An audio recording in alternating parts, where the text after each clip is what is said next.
Tour Divide day 11, heading out from Flagg Ranch in Idaho. Had an early night last night, rolled in here around 5:30. Knew that the night was going to be cold, didn't feel like camping out, so called it early, and I'm up and at it early today. On the road at 5:30. It's about -1, feels like -4. Wouldn't want to be waking up in a tent right now. Reading some reports that the push I made to get over Bannock Road in good time was well done, because it's now snowed under, and as a result there were no riders coming through behind us last night. Just Alan, a guy from Colorado named Zach, and myself. I saw at Squirrel Creek and a big gap behind us, so hoping those guys get through. Just trying to lug through a couple of feet of snow on Old Bannock Road would suck. So today, at least one big pass, Togwotee Pass. In about 20 kilometers from now I'm going to be crossing the border to Wyoming. Short stint in Idaho, but a nice morale boost again to hit another state border. The forecast is good, supposed to go up to around 16, so hoping for a good day. Just coming to the top of the second small climb of the day. Look at that view. Wow.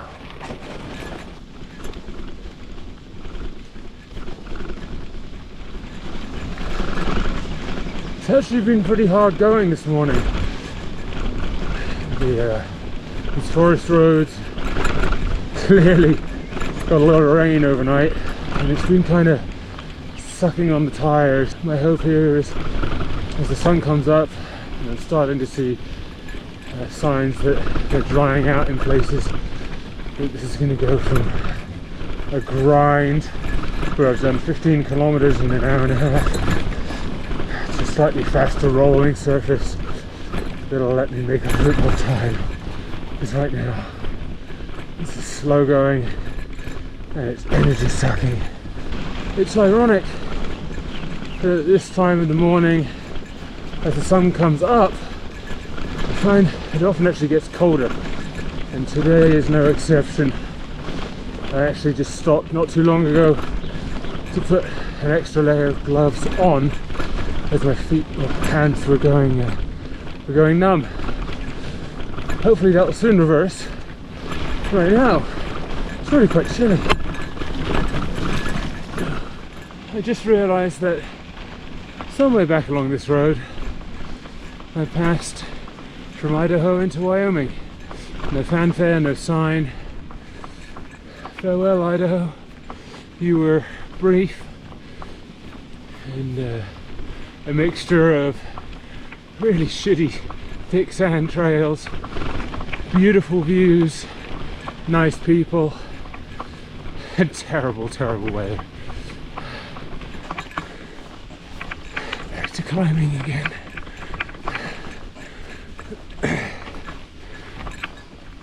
This one's about 4.5 kilometers long, about 700 feet of elevation gain, and the trail surface still sucks. I'd heard this before the ride, but I don't think I'd fully appreciated just how hard the mental side of this ride is.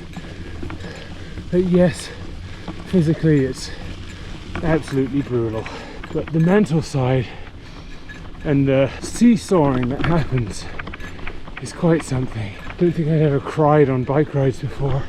Definitely cried several times so far.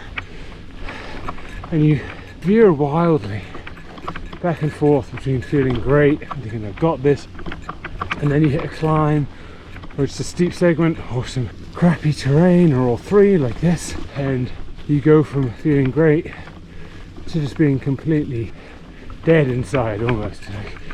It's like an additional drain on the body. It's really hard to push through, especially when there's no kind of light at the end of the tunnel. My training program had me doing a lot of visualization exercises, which candidly I never really took seriously. But now there are certain things that I'm just thinking about that are keeping me going and stopping me from pulling the cord. Thinking about the videos that my kids and my wife made, the occasional phone calls home, picturing touching the fence at the end, or picturing meeting them at the airport once I fly home. These little things, these images just help to get through it. I've still got some of the candy that my son bought for me with his own money and of his own accord before I left. Rationing that out very thinly for my lowest moments, both for the sugar but also just for the emotional boost. It's chilly up here, snow all around.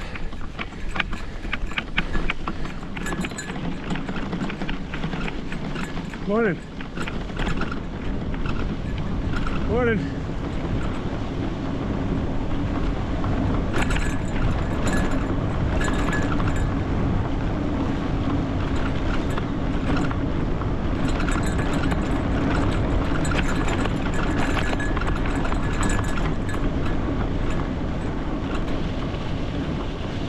Ooh.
Just jaw-dropping scenery.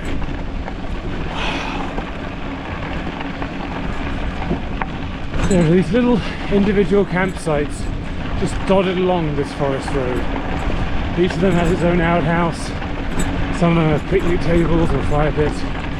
They're all in just these majestic locations. These incredible views. Makes me want to visit when I'm not on a bike. Back on paved road. That whole last 30 kilometers back there just felt like prime moose and grizzly bear country, to the point where I was almost disappointed not to see anything along there. Every time I come to a clearing or go around a corner, I was expecting to see something. No dice today.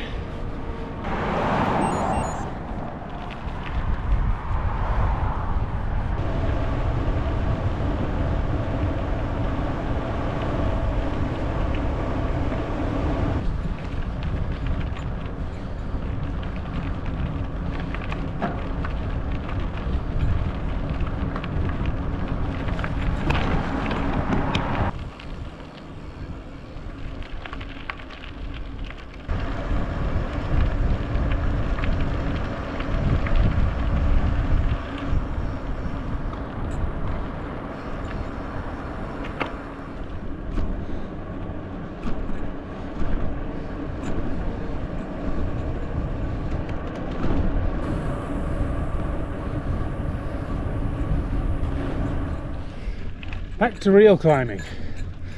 13 kilometers up old Togwotee Highway, Togwotee Pass.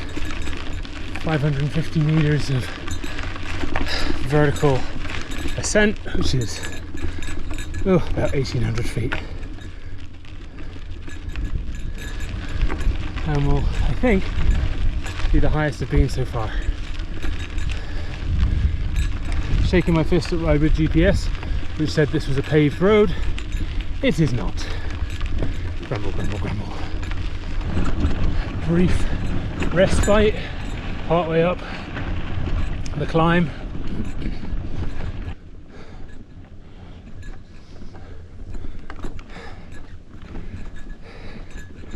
$5K to go. Just turned off Forest Road onto the highway. Still a bit of climbing on the pass to go after a teaser of a descent. But almost at the top of Togwotee Pass.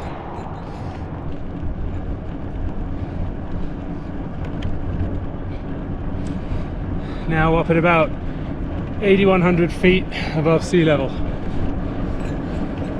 Pretty sure this is the highest we've been. Whew. Almost at the top. There he is. 9,567 feet. It's a big one.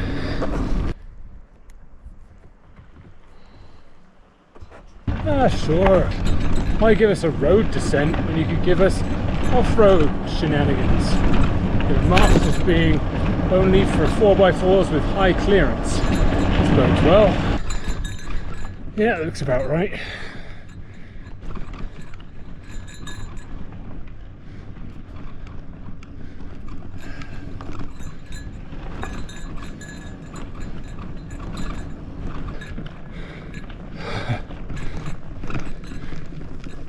This would have been fun after rain, and by fun I mean a nightmare.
So I arrived at the informal campsite at the foot of Union Pass at about 7:30 with the lodge that I've been hoping to stay at permanently closed, and I passed another one by accident en route to that. 7:30 felt a little bit early to be stopping when I'm feeling good, so decided to put in another hour. Won't be enough to summit Union Pass, but hoping to put a dent in it, and then I'll camp somewhere along here.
Tour Divide Day 12. Well, last night was utter shit. I reached the top of the first part of Union Pass at about 8:30. Bumped into Zach, who was camped up there. Set up my tent near him, grabbed some food, went to go to bed. And my air mattress once again wouldn't stay up. Put some extra duct tape on it, still wouldn't stay up. Ripped off the Gorilla tape, sorry. Put some bike patches on it, some tire patches. Seemed to stay up better. Went to sleep, woke up completely flat. Looked at the patches, they seemed fine. Tried to sleep for a bit, failed. Absolutely freezing, because I'm at like 9,000 feet. Gave up trying to sleep, put some air in it, looked for holes, found another hole on the other side of the mattress where it looked like something just went straight through from one of the original holes. Patched that, put some air in it, went back to sleep. Woke up, flat again. At that point, I basically gave up and just resigned myself to having a shit night of sleep, which is what I had. So, Pinedale is about 120 kilometers away.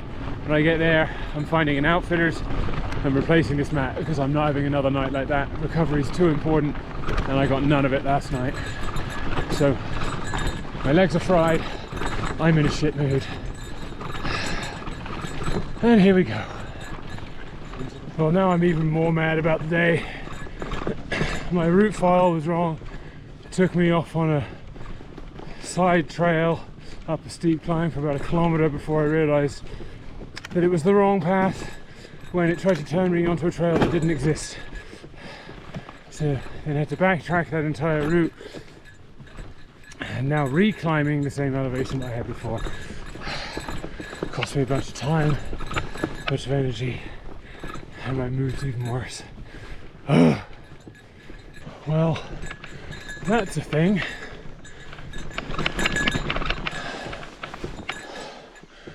Sure not riding that.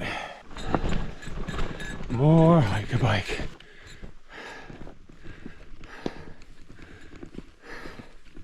Today is not starting well. Coming up to the top of the hiker bike section of Union Pass, and that was tough. Not done climbing yet, but a flat section first. The top of the pass is almost 2 kilometers away. Starting to feel like I might get some rain because today's been too easy so far.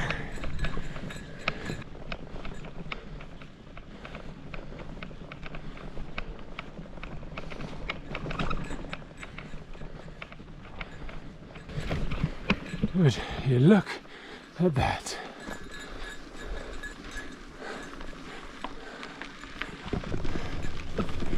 Almost worth the last 2 hours of absolute shit.